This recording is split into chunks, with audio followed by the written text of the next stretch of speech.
Shalom, selamat pagi saudara-saudaraku yang terkasih di dalam Kristus. Kita akan merenungkan firman Tuhan sebelum kita beraktivitas di akhir pekan ini. Untuk itu mari kita satu di dalam doa. Puji syukur kami naikkan kepadamu ya Bapa di surga, karena hari ini kami kembali dapat bangun dengan tubuh yang diberkati Engkau dan kembali dapat merenungkan firman-Mu. Untuk itu mari Bapa, kiranya Engkau tolong kami agar dapat mengerti dan terlebih mampu melakukan firman-Mu itu di dalam hidup kami. Terima kasih Bapa, hanya di dalam nama anak-Mu, Tuhan Yesus Kristus, kami mengucap syukur dan berdoa. Amin. Saudara-saudaraku yang terkasih di dalam Kristus, renungan kita hari ini, saya beri judul, Tetaplah Bersyukur. Diambil dari Yesaya 12 ayat 1-6. Demikian firman Tuhan. Pada waktu itu engkau akan berkata, aku mau bersyukur kepadamu ya Tuhan. Karena sungguh pun engkau telah murka terhadap aku. Tetapi murkamu telah surut dan engkau menghibur aku. Sungguh Allah itu keselamatanku. Aku percaya dengan tidak gemetar sebab Tuhan Allah itu kekuatanku dan mazmurku. Ia telah menjadi keselamatanku. Maka kamu akan menimba air dengan kegirangan dari mata air keselamatan. Pada waktu itu kamu akan berkata, bersyukurlah kepada Tuhan, panggillah namanya, beritahukanlah perbuatannya di antara bangsa-bangsa. Masyurkanlah bahwa namanya tinggi luhur. Bermazmurlah bagi Tuhan, sebab perbuatannya mulia. Baiklah hal ini diketahui di seluruh bumi. Berserulah dan bersorak-sorailah, hai penduduk Sion. Sebab yang Maha Kudus, Allah Israel agung di tengah-tengahmu. Amin.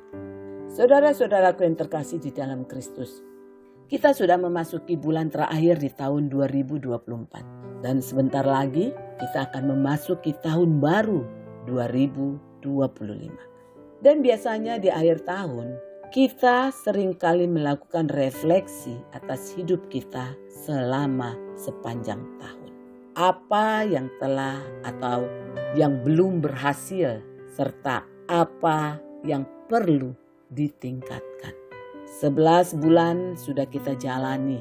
Betapa kita bersyukur atas setiap penyertaan dan kebaikan Tuhan di dalam hidup kita. Ada banyak perkara yang terjadi di sepanjang tahun ini, di mana Tuhan bahkan juga mengizinkan masa-masa yang sulit terjadi di dalam hidup kita untuk mengajar kita mau bergantung sepenuhnya kepada Tuhan dan percaya bahwa Tuhan tidak pernah meninggalkan kita. Karena Ia selalu berjalan bersama kita. Walaupun kita sering tidak taat dan perbuatan kita sering mengecewakan hati Tuhan. Tetapi Tuhan selalu setia, menolong, menyertai, bahkan senantiasa memberkati hidup kita. Karena seperti Daud berkata bahwa Tuhan itu baik kepada semua orang. Mazmur 145 ayat 9a. Apa yang dialami bangsa Israel dapat menjadi contoh nyata bahwa betapa Tuhan itu baik.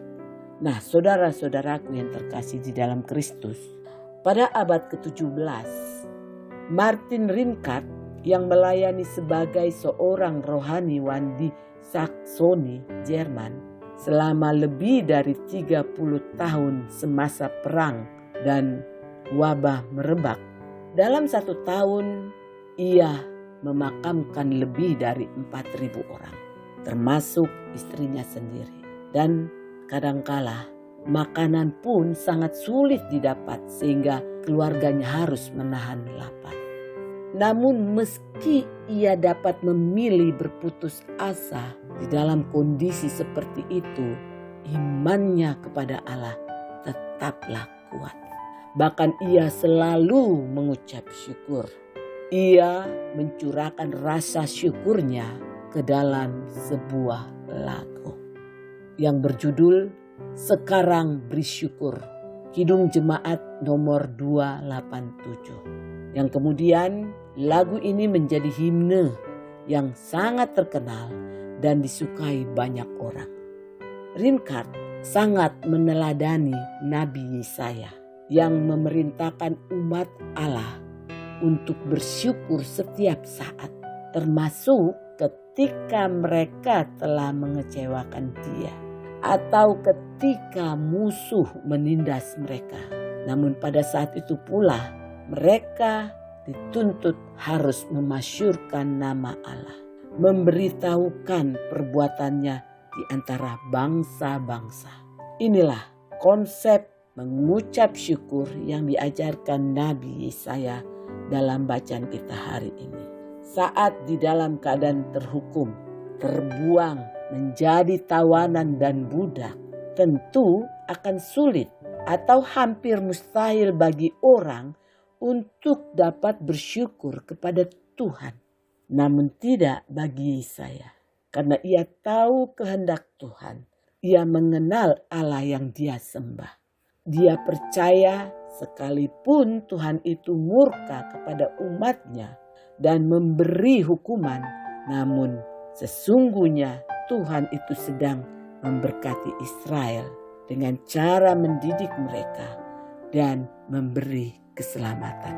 Sehingga di dalam situasi terhukum dan terbuang, Yesaya sanggup bersyukur karena dia percaya bahwa hukuman Tuhan itu tidak selama-lamanya dan murkanya itu pun akan surut dan Tuhan akan memberikan penghiburan serta Tuhan pun akan menyelamatkan.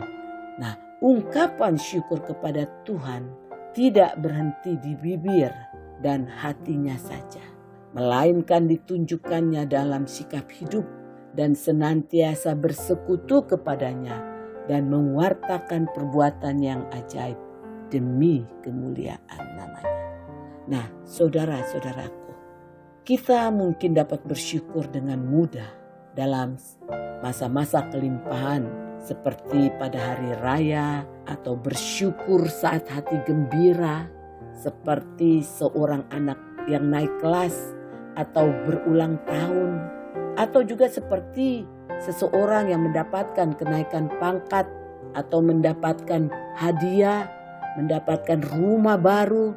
Namun saudaraku, masihkah kita mampu mengucap syukur kepada Allah di masa-masa sulit seperti saat kita kehilangan barang yang berharga atau saat kita kehilangan orang yang kita cintai atau saat berada dalam krisis keuangan, kebangkrutan atau terkena PHK dan atau juga saat kita mengidap penyakit yang mematikan dan sebagainya. Masih dapatkah kita bersyukur? Rasanya sulit, saudara-saudaraku. Mungkin kita bahkan akan mengatakan bahwa itu bukanlah berkat, melainkan hukuman. Saudara-saudaraku yang terkasih, kita perlu mengikuti seruan Yesaya yang mengajak kita bersyukur kepada Tuhan dan memasyurkan namanya, baik saat senang maupun susah. Karena Allah sang sumber keselamatan akan menguatkan kita hingga kita tidak gentar untuk menghadapi semua itu. Karena itu sudah selayaknya kita selalu bersyukur atas segala berkat-Nya dan perbuatannya yang mulia itu pun perlu diwartakan kepada bangsa-bangsa di seluruh bumi dengan sukacita penuh pujian. Nah, saudaraku, tutuplah tahun ini dengan mengucap syukur kepada Allah. Namun, ucapan apakah yang kita persembahkan kepada Allah atas kebaikan dan kedaulatannya di dalam kehidupan kita selama tahun ini? Sebab dengan bersyukur itu berarti kita mengakui bahwa kita dapat melewati tahun ini hanya karena kasih kasih karunia Allah. Bukan karena kekuatan atau kehebatan kita. Dan dengan bersyukur kita juga mengekspresikan iman kita bahwa dalam memasuki tahun depan kita meyakini pimpinan Allah dalam kasih karunia-Nya di dalam hidup kita. Efesus 5 ayat 20 katakan, ucaplah syukur senantiasa atas segala sesuatu dalam nama Tuhan kita Yesus Kristus kepada Allah dan Bapa kita. Amin. Mari kita kembali satu dalam doa. Terima kasih Bapa di surga, firman-Mu mengajarkan kami untuk senantiasa mengucap syukur kepadamu dalam segala keadaan yang terjadi di dalam kehidupan kami. Mampukanlah kami ya Bapa, hanya di dalam nama Yesus Kristus kami berdoa dan mengucap syukur. Amin. Selamat pagi, selamat berakhir pekan. Tetaplah mengucap syukur dalam segala hal, karena Tuhan Yesus Kristus selalu menyertai dan memberkati kita sekalian. Amin.